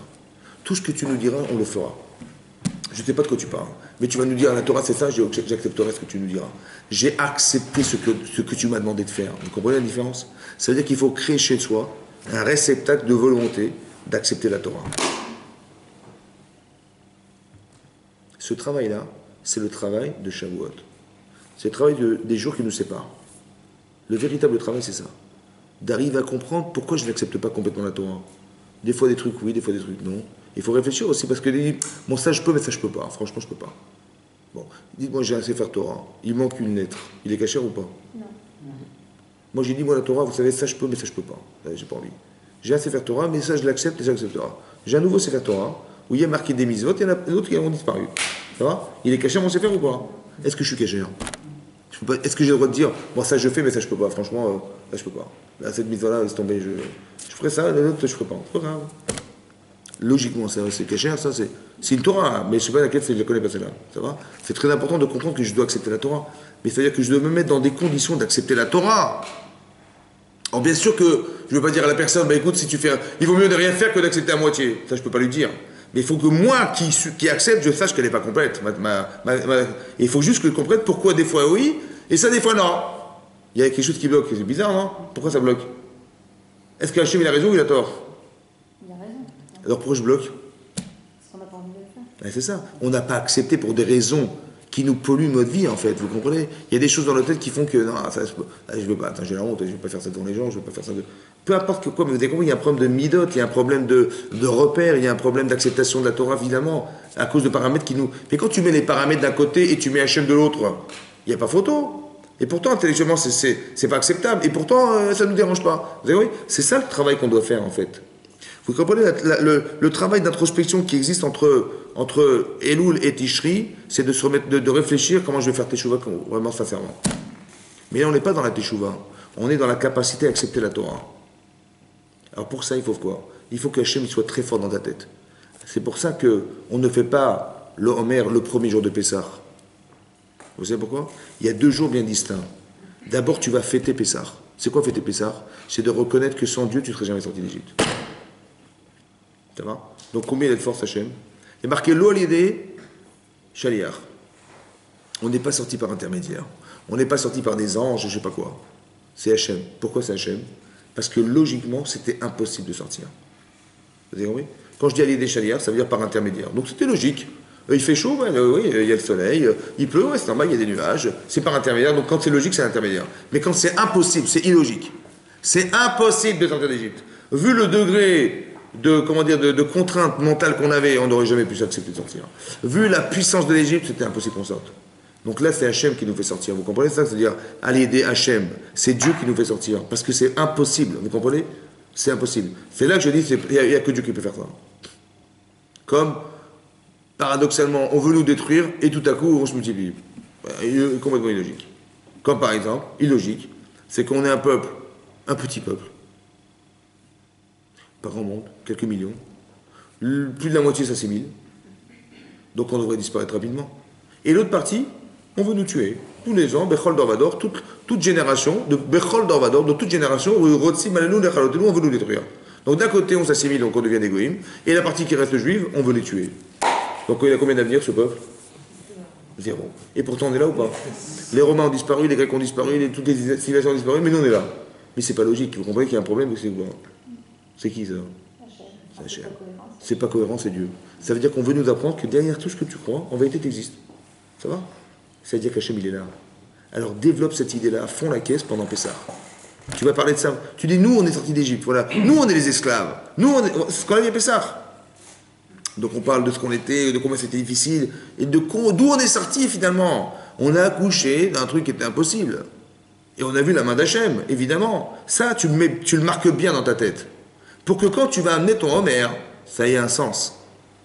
Lequel? C'est de dire qu'en vérité, tout ce que j'ai, ça vient d'Hachem. Comme c'est que je m'annihile complètement dans la volonté d'Hachem. Pourquoi faire? Parce que plus tu vas accepter Hachem, plus Hachem il pourra te donner de la Torah. Est-ce que vous comprenez ce principe? Plus tu te vides, plus Hachem il peut te remplir. Est-ce que c'est clair? Plus tu te vides et plus Hachem il peut te remplir. Vide, ça veut dire que ta volonté, elle ne contredit pas Hachem, et plus Hachem il peut te donner des forces. Comme le Homer. Vous savez quoi? Il y a marqué, le Homer, il nous apporte des brachot. Quand on a apporté le Homer, Hachem il est dit, vos terres je les bénis. Mais c'est logique, pourquoi? Parce que puisque tu reconnais que la bracha vient d'Hachem, alors Hachem il peut t'en donner. Comme c'est marqué dans la Gemara dans Brachot, c'est marqué d'abord dans Perek Shishi, dans le 6e Perek, c'est marqué que celui qui profite de manger un fruit sans dire de bracha, il est gozel, il vole Hachem, et il vole Knesset Israël, l'Assemblée d'Israël. Rashi explique que si je mange des fruits ou je mange n'importe quoi sans dire la bracha, je vole Dieu et je vole les Juifs. Rashi explique quoi? Je vole Dieu, je vole sa bracha, dit Hachem, sa bracha, et je vole Knesset Israël, l'Assemblée d'Israël, parce que Perot Lokin, les fruits et les légumes, ils perdent de leur qualité. Les fruits sont frappés. C'est vrai que quand nos parents nous disaient, tiens, attends, les fruits qu'ils mangeaient ou les légumes qu'ils mangeaient, aucune saveur aujourd'hui, ça n'a aucun rapport. Mais pourquoi ça a disparu? Pourquoi cette qualité a disparu? Parce qu'on ne dit pas les brachot sur les fruits et les légumes. Perot Lokin. Il y a marqué, on gozelle, on vole Dieu. On vole sa bracha, dit Rashi. Ça veut dire quoi voler sa bracha? C'est quoi voler? Parce que j'ai pas dit Baruch Ata Hashem, je l'ai volé. J'ai volé quoi? On ne connaît pas. J'ai volé sa bracha. Laquelle bracha? D'avoir sanctifié le fruit ou... De ne pas avoir dit Baruch Ata Hashem, je lui ai volé ça. Peut-être. Mais ne pas l'avoir dit encore je lui ai volé, pas l'avoir dit encore je lui ai volé. On l'a volé à quelqu'un qui aurait pu la faire pour... Non, voilà, j'ai pris un fruit, j'ai pas dit Baruch Ata Hashem, je l'ai mangé directement. J'ai volé sa bracha. J'ai volé quoi? D'abord de ne pas avoir dit? pas eu de Mais non, reconnaissance. c'est lui le propriétaire. De quoi? Du fruit. Du propriétaire de quoi? C'est quoi Rachid dit sa bracha? C'est quoi sa bracha? C'est quoi sa bracha Hashem? C'est lui qui a fait le vent, l'eau, Hein? tout. C'est lui qui a fait le vent, qui a créé le fruit. Donc, Grâce à lui, comment c'est grâce à lui. C'est quoi sa bracha? Sa bénédiction. C'est quoi ça? Je lui ai volé sa bracha. Le fruit de son travail. Alors vous dites le fruit de son travail. Alors écoutez-moi bien. On a expliqué une fois on a expliqué comme ça. On a dit dans le cours, on a dit comme ça. Mais comme ça, écoutez bien. Si vous mangez de la terre, vous faites une bracha ou pas? La terre. Je prends de la terre, je la mange. Bracha. Si vous mangez du sable, du métal, du papier, du carton, de la peinture, ça n'a pas de goût? J'ai déjà goûté. Est-ce que vous avez déjà goûté? De la terre, du carton, du plâtre, vous faites des brachot ou pas? Ok. Mais si vous mangez une pomme, une banane, un légume, une viande, un œuf, vous faites des brachot? Pourquoi vous faites des brachot? Pourquoi? C'est le résultat d'un travail d'Hachem. Et l'autre, c'est pas le travail d'Hachem? Je sais pas, qu'il y ait du sable, de la terre, des plâtres, du... Votre corps prend un bénéfice. On en a besoin pour grandir, Voilà. pour vivre. Dites-moi, comment ça se fait que quand vous mangez du plâtre, ça vous fait mal au ventre, C'est une subjection. et quand vous mangez des pommes, ça vous amène des vitamines? Comment ça se fait? Ils sont sanctifiés. J'ai pas sanctifié Hachem. Et la bracha, elle est là ou pas? Laquelle bracha? Bah que tout à coup, je sais pas, quand je suis né, je pesais 3,5 kg, et là je pèse 90 kg. Bon, il y a une bracha ou pas? Ça s'est multiplié ou pas? Grâce à qui? Grâce à ce que j'ai mangé. Mais ce que j'ai mangé m'a permis de grandir. C'est quoi la bracha? C'est qu'Hachem, il a mis une bracha dans le fruit. Hachem, il a mis une bracha puisque je me suis multiplié grâce à ça. Oui ou non? C'est quoi la bracha? La multiplication. Est-ce que Dieu, il a mis dans la vitamine, il a mis une bracha? C'est ça la bracha, c'est la vitamine. Mais quand j'ai mangé, j'ai profité du fruit, j'ai profité du légume, des protéines, etc. J'ai grossi grâce à ça, j'ai grandi grâce à ça, je me porte bien. Et je n'ai pas dit Baruch. Que la source de cette bénédiction qui m'a fait grandir, c'était toi. Vous avez compris quoi? Je lui ai volé la résultante de ce que j'ai mangé. Parce que la réaction chimique qui a eu le fruit sur moi, je lui ai volé. Parce que je n'ai même pas reconnu qu'il m'avait donné ça. Vous comprenez ou pas? Donc comment ça se passe? Quand je vole sa bracha, eh ben Hachem il est obligé d'enlever. Pourquoi faire? Pour dire, tu vois, tu n'as pas dit bracha, pas qu'il m'a puni Hachem, mais que comme il n'était pas là dans ma tête, Pourquoi vous voudriez que les fruits continuent à être bons? Alors il diminue pour que je me rende compte qu'en fait c'est moi qui ai perdu. Et je dis excuse-moi, je me suis trompé, parce que je vois que ça a changé. C'est moins bon qu'avant, c'est moins vitaminant qu'avant. Il y a moins de protéines, c'est plus fade. Ça a changé? C'est pas qu'il m'a puni Hachem, hein. C'est que plus je m'éloigne de lui, moins il me donne. Donc plus je reconnais, plus j'ai une bracha. Donc quand j'amène leur mère, je reconnais que la source de ce que je suis, c'est lui. Eh bien, Hachibidi, on continue. Chazak ou Balour. Vous comprenez ou pas? C'est ça leur mère. C'est marqué qu'on a eu le droit de rentrer en Israël, vous savez grâce à quoi? Dis le Midrash Rabbah. Grâce au Homer. Regardez la paracha de cette semaine. La paracha est morte. Comment elle démarre la paracha? Comment elle démarre la paracha de Homer?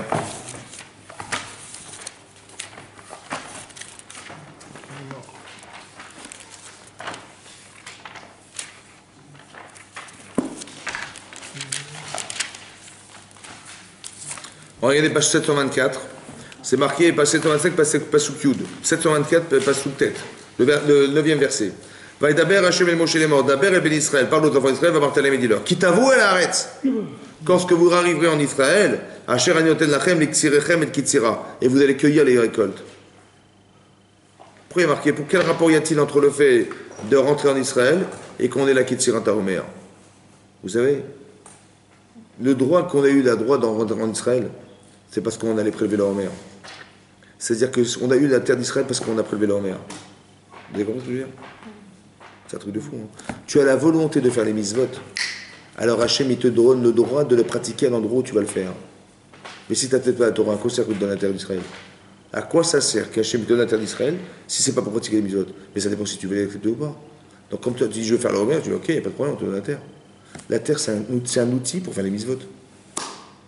Nous, on croyait que la terre, hein, c'était un lieu d'identité. La terre, c'est pour que physiquement, on se déplace, on ait une terre à nous. C'est ça qu'on croyait au départ, on ne dit pas du tout. On t'a donné la terre d'Israël pour que tu prêtes les mitzvot. On t'a fait sortir d'Égypte, non pas pour te les rendre libre et pouvoir faire ce que tu veux, c'est pour que tu arrives à atteindre un jour quelque chose qui s'appelle Shavuot. Que cette liberté d'expression physique, elle t'amène à comprendre un jour que tu peux atteindre une liberté morale. Donc si tu l'acceptes, eh ben, tu auras tout ce qui va avec. Ça veut dire la Torah, il reste Israël, etc., etc. Vous comprenez comment ça marche? C'est ça qui est marqué dans le Midrash. Kitavo à la quand vous arriverez en Israël, vous prélèverez les récoltes du Réchit Omer, le Réchit. Ça veut dire que l'intérêt profond d'avoir reçu la terre d'Israël, au fond, c'était quoi? Ben, c'était d'avoir accepté la Torah. Et dès l'instant où on accepte la Torah, ben on va toutes les mitzvot qui vont avec, elles se greffent avec, évidemment, bien sûr qu'on aura tout ce qui va avec. Vous comprenez que la bracha, elle dépend de ça essentiellement, comme c'est marqué dans le Kriyat Shema. Ve'ayam shemo adishmo mitzvotai, si vous acceptez mes mitzvot, alors je mettrai des pluies sur la terre. Et sinon, eh ben, il pleuvra pas. C'est clairement marqué dans la Torah également, que si on accepte les mitzvot, alors on a une bracha qui va avec. On est partenaire avec Hachem. Encore faut-il accepter cette idée-là qu'il est l'origine de ce que nous sommes. Donc on va fêter Pessah, complètement. Le jour de Pessah. Le lendemain, on va amener le Homer, qui est la résultante du travail que j'ai fourni. À la différence, c'est que là, j'ai subi Hachem. Mais là, j'ai actionné ma vie. J'ai fait des choses dans ma vie, oui. Mais ne jamais oublier que le produit de ce que tu as, ça vient d'Hachem. Rien n'a changé, en fait. La différence, c'est que une fois on t'a donné, une fois tu es devenu, mais on t'a toujours suivi. La parnassa, ça vient d'Hachem. Tout ce qu'on a, ça vient d'Hachem. Il ne faut jamais oublier ça. Et le problème, c'est qu'on a l'impression, quelque part, qu'on est le résultat de ce qu'on a fait. Il ne faut jamais oublier que le résultat, c'est que ce que tu as fait, tu n'as fait que déplacer des cases. Parce que tout ce qui était là avait déjà été créé depuis le départ. Ne jamais oublier qu'Hachem est derrière. Ne jamais oublier que tout ce que tu vis, Hachem est derrière. La différence, c'est que quand tu as confiance en Dieu, complètement, tu peux atteindre des niveaux extraordinaires que jamais tu atteindras sans Dieu. Vous comprenez la différence? La confiance que j'ai, comme je vous l'avais expliqué une fois, dans la paracha de Sarah, lorsque Abraham a demandé à Eliezer, son serviteur, d'aller trouver une femme pour Yitzhak, son fils, il a dit, ouais, je te propose de me faire un chidour pour mon fils. Quel honneur. Avraham Avinu, imaginez-vous le plus grand rave du monde, imaginez-vous, je sais pas moi, Raphaël Kanievski, il va vous dire, écoutez mesdames, écoutez messieurs, si vous voulez faire cette mise pour moi, je vous en prie, allez chercher une femme pour mon fils. Le Rav Chaim Kanievski qui vous demande un truc pareil. Ou le Rav Ovadia Yosef, il vous dit, écoutez, j'ai mon fils à marier, si ça vous dérange, allez, je vous fais confiance, allez chercher une femme pour mon fils. Comment vous vous sentez? Très honoré. Ouais. À part ça, si vous réussissez le shidour, vous trouvez la fille, vous imaginez le scoop que vous avez ou pas? Non seulement vous avez créé un couple, mais en plus, tout ce qui va dériver de ça, c'est pour vous, c'est votre mérite à vous, pas? C'est beau ou pas? C'est extraordinaire ou pas? Hein? Il aurait eu un erreur s'il l'avait trouvé. Qu'est-ce qu'il a fait au final? Il a trouvé ou pas? Il a trouvé ou pas? Il a trouvé? Rien du tout. Qui c'est qu'il a trouvé? C'est Hachem. Qu'est-ce qu'il a fait, Eliezer? Qu'est-ce qu'il a fait? Il a prié.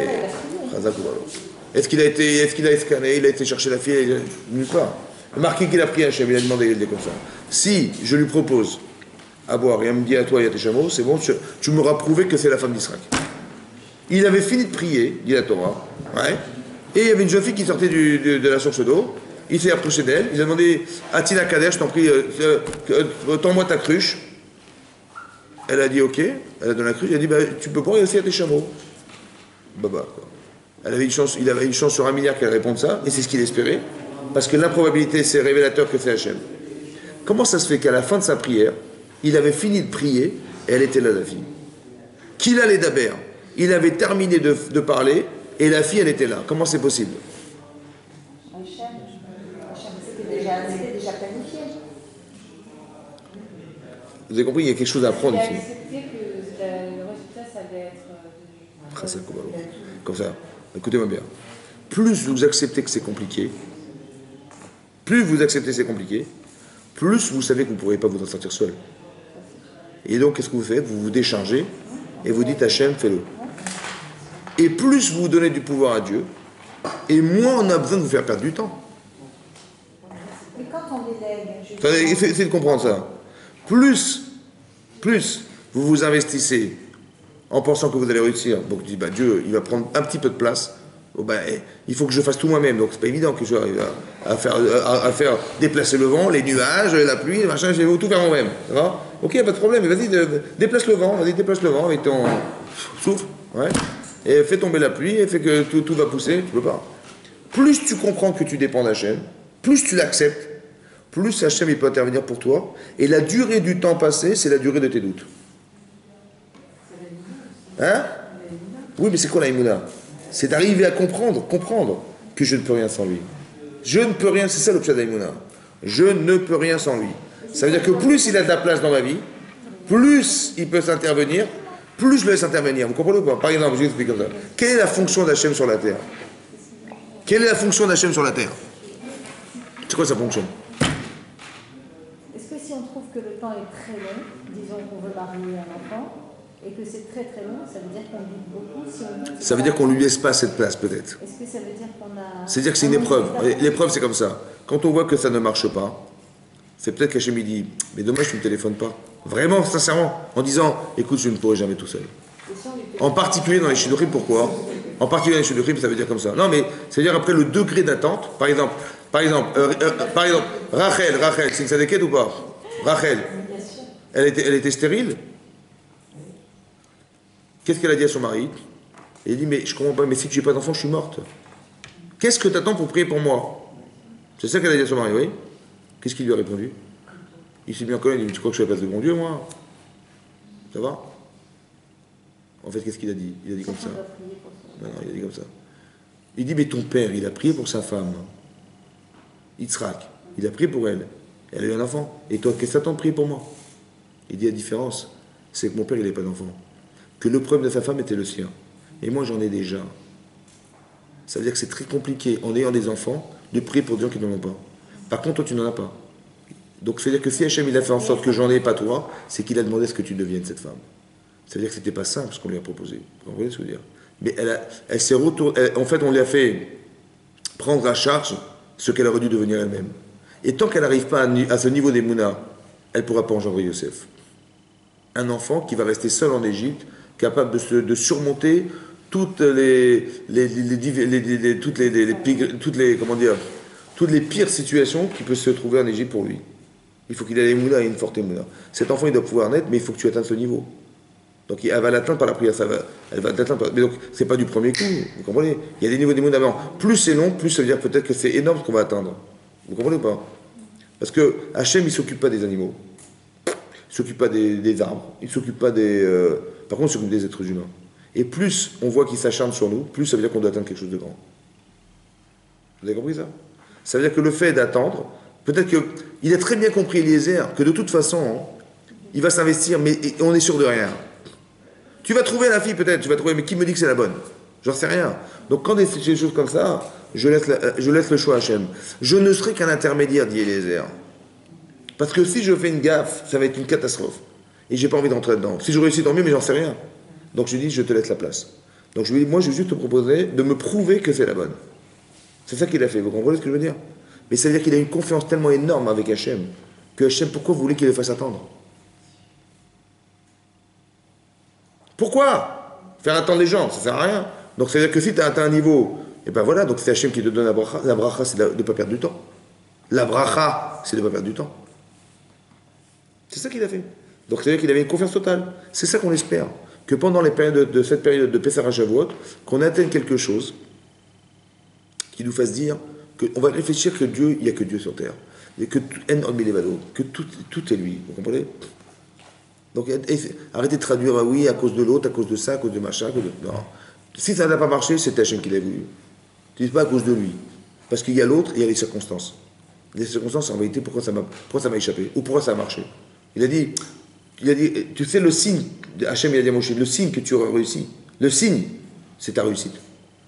Parce que c'est impossible que tu rentres en Égypte. C'est impossible que tu te sortes de Paro. Impossible. Ta réussite, c'est le signe. C'est le signe. Que je suis avec toi. Vous avez compris? Ta réussite est la révélation que je suis avec toi. Donc quand ça marche, c'est que Dieu est avec nous. Et quand ça bloque, c'est pas que Dieu n'est pas là, c'est qu'il y a des choses qui en nous font qu'il n'est pas là. C'est nous qui avons bloqué les choses. Jamais Hachem, c'est comme un parent. Vous comprenez? Jamais nos parents nous diront non. Ça n'existe pas. Donc quand ça n'a pas fonctionné, c'est pas que nos parents ne voulaient pas, c'est que nous, on a fait que ça ne pouvait pas se faire. C'est comme ça le principe. Donc quand on a dit non à Hachem, il ne peut pas faire mieux que de lui prouver oui, mais il ne peut pas et on ne veut pas. Quand on n'a pas fait les mitzvot, vous avez compris? Le fait de faire les mitzvot, c'est simplement le salaire du vent. Hachem donne le vent. Mais le minimum de reconnaissance, c'est que tu fasses les mitzvot, évidemment. Tu vis, ça va, tu es content, tu vis, tu es content, tu as eu des avantages. Mais le minimum de reconnaissance, c'est de faire la Torah et les mitzvot, évidemment, c'est le minimum. Et en plus du minimum, tu gagnes le Olam avec. Ouais, c'est fantastique. Tu comprends? Hachem, il te demande juste, amène-moi le Homer. Je te demande rien. Je te demande un Homer par personne, par famille. Alors que moi, je t'ai donné pendant des années, tous les jours, je te donnais le Homer tous les jours. Je te demande juste une chose. Je t'ai amené le vent, je t'ai amené la pluie, juste amène-moi le Homer. Juste qu'on crée des liens de reconnaissance, c'est tout ce que je te demande. Pourquoi faire? Parce que même tu reconnais, alors j'existe pour toi, Chazak, alors on peut avancer tous les deux. Et là, je peux te donner ma bracha, je peux donner la connaissance, je peux donner plein de choses. Juste que tu reconnaisses que j'existe. Mais que tu reconnais que j'existe, à quoi ça sert? Qu'il existe Hachem sans projet. Le projet, c'est la Torah. C'est ça qu'on te demande. Et après que tu as pris la Torah, après, tu auras la bracha de la connaissance. Tu dis, mais tout ce qu'il faut connaître, c'est énorme. Il y a grand Israël de commencer aussi. Parce que tu dis, mais comment je vais y arriver? Je dis, mais tu as toute ta vie, mon chéri. Et en vérité, ta proportion de volonté, c'est ça qui m'intéresse. Donc tu auras une connaissance en proportion de la volonté que tu as derrière. Tu retiendras la Torah en proportion de la volonté que tu as derrière. Tu retiendras la Torah en proportion de la volonté que tu as d'éliminer tout ce qui t'empêche d'y accéder. C'est vrai? Les choses que vous aimez, vous les retenez. Et ce que vous n'aimez pas, vous ne les retenez pas. Les bons souvenirs que vous avez, vous les retenez. Les mauvais souvenirs, vous ne les retenez pas forcément. C'est-à-dire qu'il y a une émotion positive. Et c'est ça que tu dois développer. Pendant cette période, entre Pessah et Shavuot, c'est ça qu'on te demande. D'arriver à te purifier. Ça va? Dans ton rapport aux autres. Ouais, la Kedusha, vous avez vu la Kedusha de Yosef? J'ai dit, mais je ne vais pas trahir mon maître. C'est de la Kedusha, ça. De l'honnêteté intellectuelle, de l'honnêteté, d'arriver à ne pas tromper les gens. Vous avez vu? Exactement ce que dit ce qui est marqué dans le Midrash, ouais. Que dans le Pirkei Avot, c'est marqué, il faut 48 qualités pour acquérir la Torah. On en avait parlé de la fois dernière de ce cours. 48 qualités. Parce qu'il y a 49 jours. Chaque jour, tu vas essayer de travailler une qualité qui te permet d'accéder à la Torah. Regardez dans le Pirkei Avot, là-bas, dans le 6e chapitre, ouais, et vous verrez qu'il y a beaucoup de mitzvot qui sont entre soi et son prochain. D'accepter de prendre le joug des autres. De se conjuguer avec les autres. Ouais. Pilpul Chavim, Dibuk Chaverim, etc. Faire du chesed, de dormir moins, peut-être pour étudier plus la Torah, de consacrer moins, peut-être dans la parnassa pour pouvoir consacrer dans la Torah. Et ça, il y a beaucoup, regardez, il y en a 48, des qualités. Ça va? Ça veut dire que peut-être le problème des Talmidei Rabbi Akiva qui ont disparu. Ils étaient tellement des grands tzadikim, énormes tzadikim, que le fait qu'ils ne se soient pas respectés les uns les autres, qui pour eux, c'était les élèves de Rabbi Akiva. Qui c'est qui étaient les élèves de Rabbi Akiva? Les 24 sont morts, il en restait combien? Il a enseigné la Torah à combien de personnes finalement Rabbi Akiva après la mort de ces Talmidim? 5. Il y avait qui dans les Talmidim? Hein? Rabbi Shimon Bar Yochai, Rabbi Meir Balanes, etc. Vous avez compris? Vous savez qui on a perdu là? Les 24 000, c'était comme Rabbi Akiva, 27 000 élèves, c'était comme Rabbi Meir Balanes, Rabbi Shimon Bar Yochai, le soir. Vous voyez, c'est les Talmidim de Rabbi Akiva. Ils sont tous morts. On a perdu ou pas? C'était pas des simples personnes, des très grandes sadikim. Donc c'est-à-dire que c'est sûr que quand on dit qu'ils ne se respectaient pas les uns les autres, c'était pas des gens qui genre ils avaient de l'orgueil, évidemment non. Ne pas respecter l'un l'autre à leur niveau. Ça veut dire que peut-être qu'ils n'ont pas jugé favorablement les autres. Mais comme ils sont les vecteurs de la Torah, donc s'ils ne sont pas des bons exemples pour les autres, alors il valait mieux pas que ça continue. Il valait mieux qu'ils meurent pour eux-mêmes, au moins pour eux-mêmes, pour ne pas transmettre un faux message au clan Israël. Vous comprenez ce que je veux dire? Alors on va recommencer avec des autres. Mais la mort des élèves de Rabbi Akiva, bien entendu, c'est dans la période du Homer, parce que c'est une période de rigueur. Il faut faire attention, de bien se comporter dans cette période, de rechercher à accepter la Torah un jour, donc de faire en sorte qu'on va faire plus de mitzvot, on va faire plus s'engager dans le temps qu'on va se consacrer. Mais qu'est-ce que je fais de mon temps? Vous avez vu? Quand j'ai rien à faire, qu'est-ce que je fais? Je vais dire, tiens, je vais ouvrir un sefer, je vais ouvrir la Torah. Voilà, c'est vraiment parce que il ne faut pas que le premier jour de Homer et le dernier jour du Homer, ce soit le même. Il ne faut pas que le dernier jour, on accepte la Torah, c'est comme si on avait reçu le premier jour, on a dit, pourquoi on l'a attendu, on l'a attendu pour rien. Non, il faut que je sente qu'il s'est passé quelque chose dans ma tête. Il faut que je sente que j'ai changé. Il faut que je sente que, finalement, la personne qui reçoit la Torah à Shavuot n'est pas la personne qui avait compté le premier jour du Homer. Il faut qu'il soit passé quelque chose. Il faut qu'il y ait un changement. Il faut que j'ai senti que j'ai accepté quelque chose d'autre. J'ai pris sur moi quelque chose d'autre. Vous avez compris? Et ce changement-là, il est fondamental. Les jours, on va compter des jours. Et aujourd'hui, qu'est-ce que j'ai fait? Voilà. Hier, qu'est-ce que j'ai fait? Demain, qu'est-ce que je vais faire? Il faut que je réfléchisse que comment je vais remplir ma journée. Je vais travailler, machin, mais il faut que je fasse une mitzvah. Voilà, il faut absolument que je fasse une mitzvah, des mitzvot aujourd'hui. Le temps que j'ai, il faut que je consacre à ça. Voilà ce que je peux faire. Même au travail, je fais des mitzvot. Ouais. Vous avez vu, Yosef, il dit, mais je ne veux pas être malhonnête. Mais je vais être honnête. Voilà, je vais essayer de plus honnête aujourd'hui. Pas confondre, pas mentir, pas faire croire. Voilà. C'est très important pour qu'on arrive à remplir ces jours. Pour qu'on arrive à atteindre quelque chose qui s'appelle un jour la Torah, pour que l'honnêteté que j'ai construite, elle corresponde à des valeurs de la Torah. Et là que j'accepterai la Torah, sincèrement. Vous avez compris? Voilà. Chazak Baruch. Voilà. Chazak Baruch. Voilà, c'est ça toute la période de Shem.